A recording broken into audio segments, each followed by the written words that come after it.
LJPയുടെ സംസ്ഥാന secretary Shrimati KS Girija ABC-യിലേക്ക് സ്വാഗതം. സ്വാഗതം. ഈ LJP എന്ന് പറയുമ്പോൾ നമ്മൾ ദേശീയ തലത്തിൽ ഓർക്കുകയാണ്. നിർണായക ശക്തിയാണ് NDAയിൽ. ബീഹാറിൽ ഒരു വലിയ ശക്തിയാണ് ചിരാഗ് പാസ്വാൻ ഉണ്ടാക്കിയെടുത്തിരിക്കുന്നത്. അപ്പോൾ കേരളത്തിലായാൽ പോലും അതൊരു ശക്തിയായി വളരും എന്നൊരു പ്രതീക്ഷയില്ലേ? തീർച്ചയായിട്ടും സാർ, ശക്തിയായിട്ട് വളരും എന്നല്ല, വളർന്നതിൻ്റെ തെളിവാണ്. കഴിഞ്ഞ പ്രാവശ്യം നമുക്ക് ഏലൂർ മുനിസിപ്പാലിറ്റിയിൽ ഒരു കൗൺസിലർ ഉണ്ടായിരുന്നു. എറണാകുളം മുനിസിപ്പാലിറ്റിയിൽ ഒരു കൗൺസിലർ ഉണ്ടായിരുന്നു. ഇപ്പോഴും നമുക്ക് പത്തനംതിട്ടയിൽ ഒരു മെമ്പറുണ്ട്, പഞ്ചായത്ത് മെമ്പർ. അപ്പം നമ്മൾ വളരും എന്നല്ല, ഫ്യൂച്ചർ അല്ല, പ്രസൻറ്റിൽ തന്നെ നമുക്ക് വളർന്നു എന്ന് തന്നെ പറയാം. പിന്നെ BJPയുടെ സപ്പോർട്ടോടു കൂടിയാണ് നമ്മൾ NDAയുടെ ഘടകകക്ഷി ആയതുകൊണ്ട്. പിന്നെ LJP എന്നുള്ളതിൻ്റെ നമ്മൾക്ക് ബ്രാക്കറ്റിൽ ഒരു 6 കൂടിയുണ്ട്. കാരണം എവിടെയും നമ്മൾ രാംവിലാസ് പസ്വാൻ്റെ പേരിലാണ് അറിയപ്പെടുന്നത്. അപ്പോൾ പസ്വാൻജിയുടെ പേരോട് കൂടി തന്നെയാണ് നമ്മൾ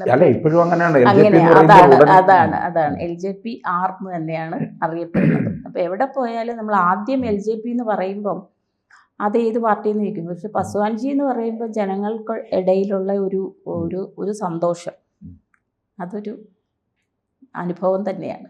ഈ 2020 തന്നെ ബീഹാറിലും LJP വളരെ പരിമിതമായിട്ട് നിൽക്കുകയായിരുന്നു. അവിടുന്നാണ് 25-ലെത്തുമ്പോൾ ഒരു വലിയ കുതിപ്പുണ്ടായത്. അപ്പോൾ കേരളത്തിൽ ഇപ്പോൾ പറയുന്നത് പോലെ ഈ ചില ഇടങ്ങളിൽ കൗൺസിലർമാരുണ്ട് എന്നുള്ള ഒരു സത്യമാണ്. അത് അപ്പോൾ NDA മുന്നണിയിൽ നിൽക്കുന്ന ഒരു ഘടകകക്ഷി തന്നെയാണ്. അപ്പോൾ മുന്നണിക്കകത്ത് വേണ്ട തരത്തിൽ നിങ്ങൾക്ക് പ്രാതിനിധ്യം ഉണ്ടോ? അതിനകത്തിലൊരു അതൃപ്തി ഉണ്ടെന്ന് തന്നെ പറയാം സാറേ. കാരണം നമുക്ക് ഇപ്പം എലക്ഷൻ വന്നപ്പോഴേ, ഇപ്പം രാജീവ് ജി നിന്ന സമയത്ത് ഫുൾ ടൈം പ്രവർത്തിച്ച ഒരു വ്യക്തിയാണ് ഞാൻ. അപ്പോൾ നമ്മൾ എല്ലാവരെയും എല്ലാത്തിനും കൂട്ടുമായിരുന്നു. അതിനുശേഷം ഇനിയിപ്പോൾ അടുത്ത ഇലക്ഷൻ വരുമ്പോൾ എന്താണെന്ന് അറിയില്ല, വിളിക്കുമായിരുന്നു. പക്ഷേ ഇലക്ഷൻ ടൈമിലല്ലാണ്ട്, പക്ഷേ രാജീവ് ജി എപ്പോഴും NDA എന്ന് പറയാറുണ്ട്. മറ്റുള്ളവരൊക്കെയും BJP എന്ന് പറഞ്ഞിട്ട് മാത്രമാണ്. കേന്ദ്രത്തിൽ നമ്മൾ ഒരുമിച്ചാണ്. ഇപ്പോൾ മോദിജി എല്ലാവരെയും ചേർത്ത് പിടിക്കുന്നു. സാറ് കണ്ടിട്ടുണ്ടാവും, മോദിജി നമ്മുടെ മിനിസ്റ്ററോട് പെരുമാറുന്ന രീതിയൊക്കെ വളരെ വാത്സല്യമാണ്. മോദിയും ചിരാഗ് പാസ്വാനും തമ്മിൽ വാത്സല്യമാണ്. അതായത് ഒരു കുടുംബത്തിൽ ഒരു കൊച്ചുമകനോട് എങ്ങനെ പെരുമാറുന്നു എന്നുള്ള നിലയിലാണ് അദ്ദേഹം പെരുമാറുന്നത്. നമുക്ക് വളരെ വളരെ സ്നേഹത്തോടു കൂടി പെരുമാറുന്നത് കാണുമ്പോൾ അതൊരു സന്തോഷമാണ്. പക്ഷേ ഇവിടെ അത്തരത്തിൽ നമ്മളെ പരിഗണിക്കുന്നില്ല എന്നുള്ള ഒരു അതൃപ്തി എല്ലാ ഘടകകക്ഷികൾക്കും ഉണ്ട്. അപ്പം ഞാനതിപ്പോൾ അതൃപ്തി ഇവിടെ രേഖപ്പെടുത്തുന്നു. വളർച്ചയിൽ എത്തിയിട്ടില്ല എന്നുള്ളത് കൊണ്ടാണോ? അതുകൊണ്ടായിരിക്കാം. കാരണം നമുക്കിവിടെ ആളില്ല. അവർ പലരും ചോദിക്കുന്നതാണ്, നിങ്ങൾക്ക് അവിടെ എത്ര പേരുണ്ടെന്ന് ചോദിക്കും. നമ്മളിപ്പം പഞ്ചായത്തിൽ ചോദിക്കുകയാണ്, അല്ലെ മുനിസിപ്പാലിറ്റിയിൽ ഇന്ന വാർഡിൽ. നമ്മളിപ്പോൾ ഒരുപാട് സ്ഥലത്ത് കേരളത്തിൽ ഉടനീളം കുറേ സ്ഥലങ്ങളിൽ നമ്മൾ മത്സരിച്ചു. കണ്ണൂർ തൊട്ട് ഇങ്ങോട്ട് കാസർഗോഡ് എല്ലായിടവും ഉണ്ട്, സുൽത്താൻ ബത്തേരി, അവിടെ ഒക്കെ മത്സരിച്ചെങ്കിലും ഈ അവർ ചോദിക്കുന്ന ഒരു ചോദ്യം, നിങ്ങൾക്ക് അവിടെ എത്ര പേരുണ്ട് എന്ന് ചോദിക്കും. അപ്പം അത് നമ്മളെ പരിഗണിക്കുന്നില്ല എന്നുള്ളതിൻ്റെ ഒരു വേറൊരു വശമല്ലേ ആ ചോദ്യം. അല്ല, പരിഗണിക്കുന്നു എങ്കിൽ ശരി. ഇപ്പോൾ കഴിഞ്ഞ പ്രാവശ്യം തിരുവനന്തപുരത്ത് നമ്മൾ 3 സീറ്റ് ചോദിച്ചു.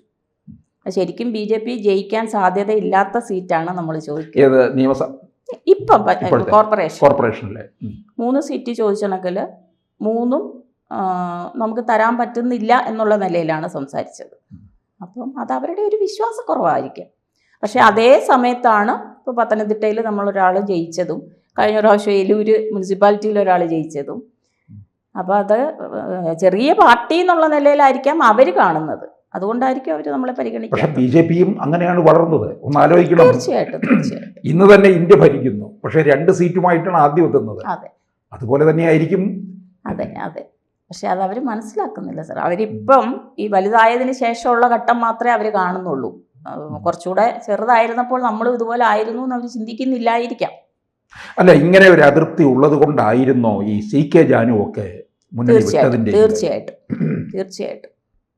അതിനിടയിൽ ഇപ്പം ഇതിൻ്റെ തൊട്ട് മുന്നേ നമ്മുടെ കോർപ്പറേഷൻ ഇലക്ഷൻ വരുന്നതിന് തൊട്ട് മുന്നേ NDA ഘടകകക്ഷികളെല്ലാം കൂടി ചേർന്നിട്ടൊരു തീരുമാനം എടുത്തു. എന്താണ് ഇനി ഇങ്ങനെ നമ്മളെ പരിഗണിക്കാതെ വന്നാൽ അടുത്ത നടപടി എന്താണെന്നുള്ള നിലയിൽ എല്ലാവരും കൂടെ ഒരു തീരുമാനം എടുക്കുകയും ഞങ്ങളെല്ലാവരും കൂടെ രാജീവ്ജിയെ കാണാൻ പോവുകയും അപ്പോൾ അദ്ദേഹം കൃഷ്ണദാസേട്ടനെ അവിടെ തന്നെ അന്നേരം തന്നെ വിളിച്ച് നമ്മുടെ മുന്നിൽ വെച്ച് സംസാരിക്കുകയും നമ്മളെ പരിഗണിക്കുന്നില്ല എന്നുള്ള ഒരു പരാതിയായിട്ടാണ് വന്നിരിക്കുന്നതെന്ന് പറയുകയൊക്കെ ചെയ്തു. അങ്ങനെ ഒരു സംഭവം ഉണ്ടായി. എല്ലാവർക്കും ഉണ്ട് ഇത്.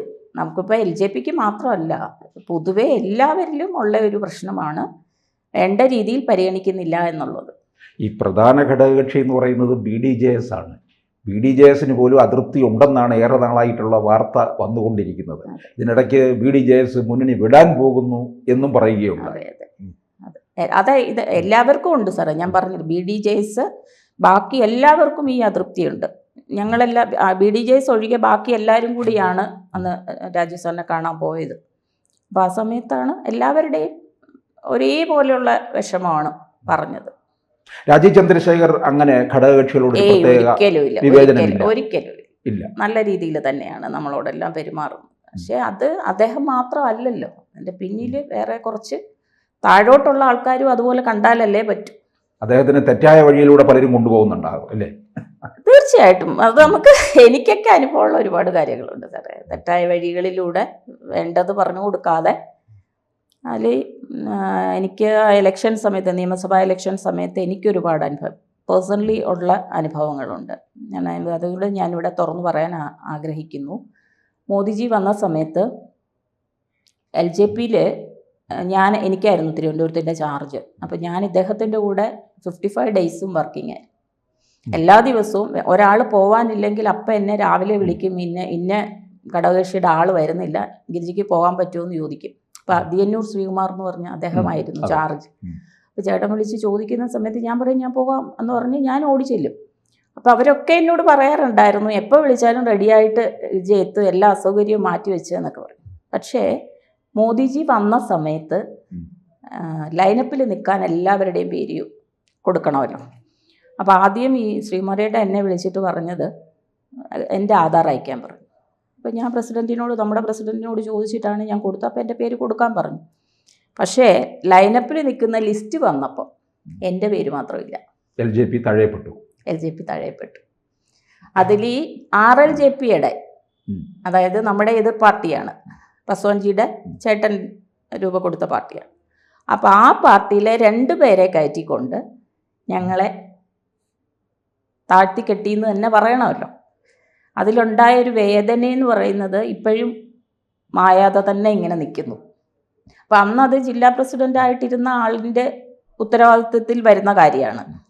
തീർച്ചയായിട്ടും അന്ന് തിരുവനന്തപുരം ജില്ലാ പ്രസിഡൻറ്റ്, BJPയുടെ ജില്ലാ പ്രസിഡൻറ്റ് ആരായിരുന്നോ അദ്ദേഹത്തിൻ്റെ ഉത്തരവാദിത്വത്തിൽ വരുന്ന കാര്യമാണല്ലോ ആരെയൊക്കെ കയറ്റണം. ഇപ്പം മോദിജിക്ക് എന്നോട് പ്രത്യേകിച്ച് വൈരാഗ്യമൊന്നുമില്ല എൻ്റെ പേര് തഴയാൻ വേണ്ടിയിട്ട്. 100% LJP 6ൻ്റെ ആളെന്ന് പറയുന്ന മോദിജി ഒരിക്കലും ആ ഒരു ചിരാഗിൻ്റെ ആളെന്നുള്ള ഒരു ഇതുകൂടെ കൺസിഡറേഷൻ കൂടുതൽ തരുത്തതേ ഉള്ളൂ. അപ്പോൾ ആ സമയത്ത് നമ്മളെ തള്ളപ്പെട്ടു എന്ന് പറയുന്നത് ചിലരുടെ വ്യക്തിപരമായ താല്പര്യമാണ്.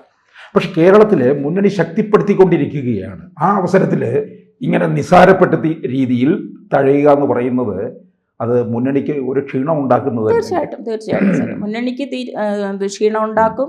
ഞങ്ങൾക്ക് വ്യക്തിപരമായിട്ട് അതിൽ കൂടുതൽ ക്ഷീണം ഉണ്ടാവും. ഞാൻ ഇതൊക്കെ എന്ന് പറഞ്ഞു കഴിഞ്ഞാൽ നമുക്ക് കിട്ടുന്ന അവസരങ്ങളാണ്. ഇന്ത്യയുടെ ലോകം മുഴുവൻ ഇപ്പോൾ ആരാധിക്കപ്പെടുന്ന ഒരു വ്യക്തിയാണ് നരേന്ദ്രമോദിജി. അപ്പോൾ അദ്ദേഹത്തിനെ നേരിട്ട് കാണാനുള്ള ഒരു അവസരം എനിക്ക് നഷ്ടപ്പെടുത്തി എന്ന് പറഞ്ഞാൽ എനിക്കുണ്ടാകുന്ന വേദന ഒന്ന് പേഴ്സണലി ഒന്ന് ആലോചിച്ച് നോക്കിയാൽ. അപ്പം ഇങ്ങനത്തെ ഓരോരുത്തരുടെ വ്യക്തി താല്പര്യങ്ങൾക്ക് അതീതമായിട്ട് പ്രവർത്തിക്കും. ഇതേ അനുഭവമായിരിക്കും ഒരുപക്ഷെ CK ജാനുവിനും നേരിടേണ്ടി വന്നത്. 100% എൻ്റെ അഭിപ്രായം അത് തന്നെയാണ്. ഞാൻ അറിഞ്ഞത് അങ്ങനെയാണ്. വേണ്ട രീതിയിലുള്ള പരിഗണന കിട്ടുന്നില്ല എന്നുള്ളതാണ്. ഈ വരാൻ പോകുന്ന നിയമസഭാ തെരഞ്ഞെടുപ്പിൽ സീറ്റ് ചോദിക്കുമോ? തീർച്ചയായിട്ടും ചോദിക്കുന്നുണ്ട്. തീർച്ചയായിട്ടും. കാരണം കഴിഞ്ഞ നിയമസഭയിൽ തൃക്കാക്കര നമുക്കൊരു സീറ്റ് തന്നതാണ്. അത് പിന്നെ 21 അതെ, ആ സമയത്ത് തൃക്കാക്കര ഇലക്ഷനിൽ നമുക്കൊരു സീറ്റ് തന്നു. ആ സീറ്റിൽ വന്ന വ്യക്തി പിന്നീടൊരു നമ്മൾ പാർട്ടി അപകീർത്തിപ്പെടുത്തുന്ന രീതിയിലുള്ളൊരു സംസാരം, അതായത് നമുക്ക് ഫണ്ട് തന്നിട്ടാണ് അതിൽ ഇലക്ഷന് നിൽക്കുന്നത്, ഒരു അഡ്വക്കേറ്റ് വിവേക് അങ്ങനെ ഒരാളായിരുന്നു.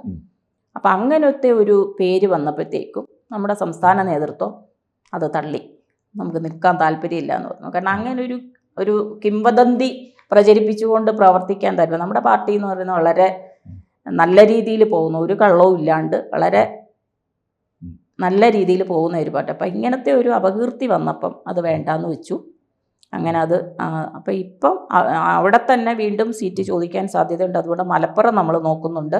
മലപ്പുറത്ത് പല ഈ മതേതര പാർട്ടികളുണ്ട്, അവരുമായിട്ടൊന്ന് ചർച്ച നടന്നുകൊണ്ടിരിക്കുകയാണിപ്പം സംസ്ഥാന നേതൃത്വം. ഏതാണ്ട് 40 സീറ്റ് അവരുടെ വളരെ എ ക്ലാസ് മണ്ഡലങ്ങളോട് അടുത്ത് നിൽക്കുന്ന സീറ്റുകളാണ് BJP. അതെ, അത് കഴിഞ്ഞിട്ടുള്ളത് ആയിരിക്കും ഒരുപക്ഷെ ഈ ഘടകകക്ഷികൾക്ക് വീതം വയ്ക്കാൻ പോകുന്നതാണ്. ആയിരിക്കാം. എത്ര സീറ്റ് വരെ ചോദിക്കുന്നുണ്ട് നിയമസഭയിലേക്ക്?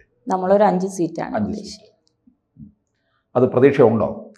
പ്രതീക്ഷ 100% ചർച്ചയ്ക്ക് ഇപ്പം അടുത്ത ദിവസങ്ങൾ പിന്നെ അമിത്ഷാജി വരുന്നുണ്ടല്ലോ. അപ്പം ആ സമയത്ത് പ്രസിഡന്റ്, സംസ്ഥാന നേതൃത്വം എല്ലാം വരുന്നുണ്ട്. അപ്പോൾ ഘടകകക്ഷികളെയൊക്കെ തന്നെ എല്ലാവരെയും വിളിച്ചിട്ടുണ്ട്.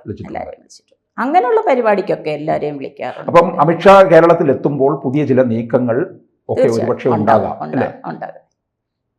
തീർച്ചയായിട്ടും. അപ്പോൾ NDA മുന്നണി കേരളത്തിൽ മറ്റ് 2 മുന്നണികളെ പോലെ തന്നെ ശക്തി പ്രാപിച്ചു വരും എന്നുള്ളതാണ്. അവർക്ക് 2 പേർക്കും വെല്ലുവിളിയായിട്ട് വരും. അതെ, അതിലൊരു നിർണായക ശക്തിയായിട്ട് LJPയും ഉണ്ടാകും അല്ലേ? തീർച്ചയായിട്ടും. വീണ്ടും കാണാം. ഓക്കെ, നന്ദി സർ. കൂടുതൽ വാർത്തകളും വിശേഷങ്ങളും നിങ്ങളിലേക്ക് എത്താൻ ABC മലയാളം സബ്സ്ക്രൈബ് ചെയ്യുക, ബെൽ ബട്ടണും അമർത്തുക.